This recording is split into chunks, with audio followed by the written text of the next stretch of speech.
Hi guys. So when you start your investment journey, it is very much possible that the frauds which are prevalent in the stock market or investment options, they also come your way. So to help you all in this video, I am going to tell you how you can safeguard yourself and beware of such frauds happening in the investment journey. Being safe from frauds in the stock market requires a combination of diligence, knowledge and caution. So in this video, I am going to tell you the key strategies which you could take into account and could implement in order to beware of such frauds. So the very first and foremost thing which you all should keep in mind is that you should keep researching and keep educating yourself. You should understand the basics fundamental of stock market trading. You should be informed and stay updated with the market trends and news. Now the next very important thing I would suggest you is that you use reputable brokers. You all should use the trusted and reputable brokerage firms. There are various brokerage firms available in the market on which you can do your investment and you can trust, you can choose one of them and start your investment journey. Now while choosing the brokerage firms on which you're gonna start your investment journey, you should be very careful that it should be SEBI registered, and while signing on those apps, you should check their regulatory status and credentials. Now the next thing which comes into play is that you should verify the investment opportunities. You should be aware of the unsolicited offers which the brokerage firms or anybody else claim to provide you in terms of sign up bonus or anything else. These are all the sales increasing tactics and nothing else. And as I always say, you should conduct a very thorough research of any investment opportunity you are diving on. Now the next thing which I want to tell you is that you should be aware of the deals which are too good to be true. You all should be skeptical of the promises which are providing you high returns with little or no risk.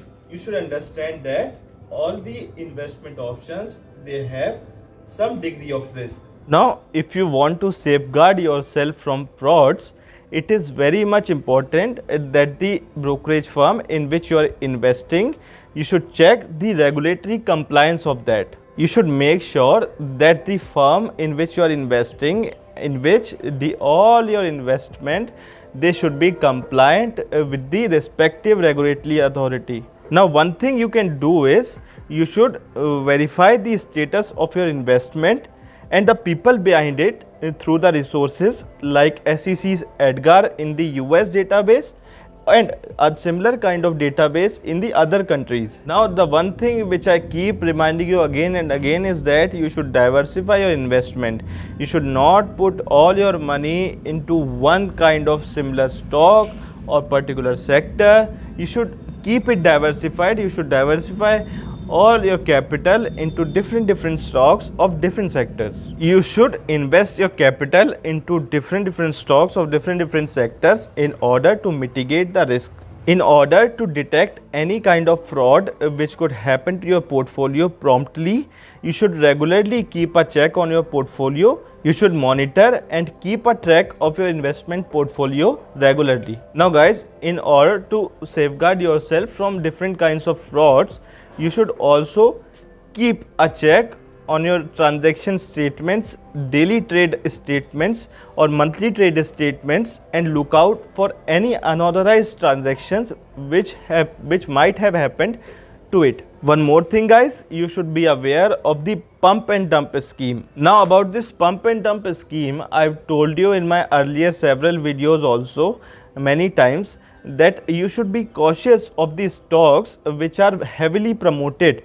So what they do is they promote one stock heavily, and when their price increases, so the operators or the one who has implemented this pump and dump scheme, so the big people, what they do is when the stock price rises after promoting them, so when the stock price was low initially, the investors or the operators, they buy the particular stock, and when the prices gets high after implementing the pump and dump scheme, after telling all the people to buy it, they suddenly they sell the particular stock. So this is the benefit of those operators or those have implemented this scheme, and it would be the ultimate loss of the people who have believed in the particular operator and purchased the stock after saying him. So here, if you could understand, what happens is that you pump the stock price upwards, and then you dump the people who have believed in you and purchased that stock. People, you should be very careful of such schemes,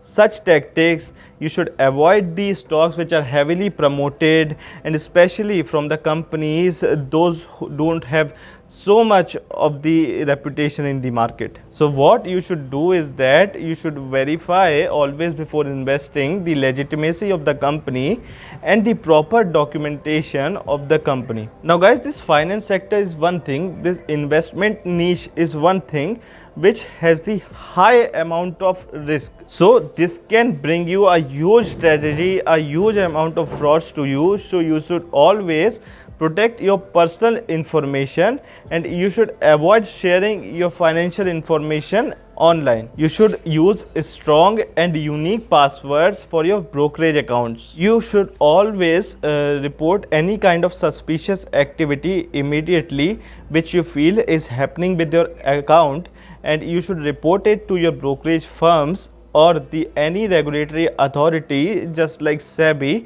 if it reaches below the control of the brokerage firm. Now in that, the US people can file a complaint to Financial Industry Regulatory Authority FINRA and get their complaints resolved in a particular time. So guys, these all were the points which I wanted to let you know so that you all can be safe from the online financial frauds which could happen while your investment journey. So I made this video to get you aware and help you have a safe and risk-free financial journey. So I hope that this video has helped you in some or the other way. So that is all from my side in this video. I'll see you all guys in my another video. Till then, that is all for this video. Thank you so much guys.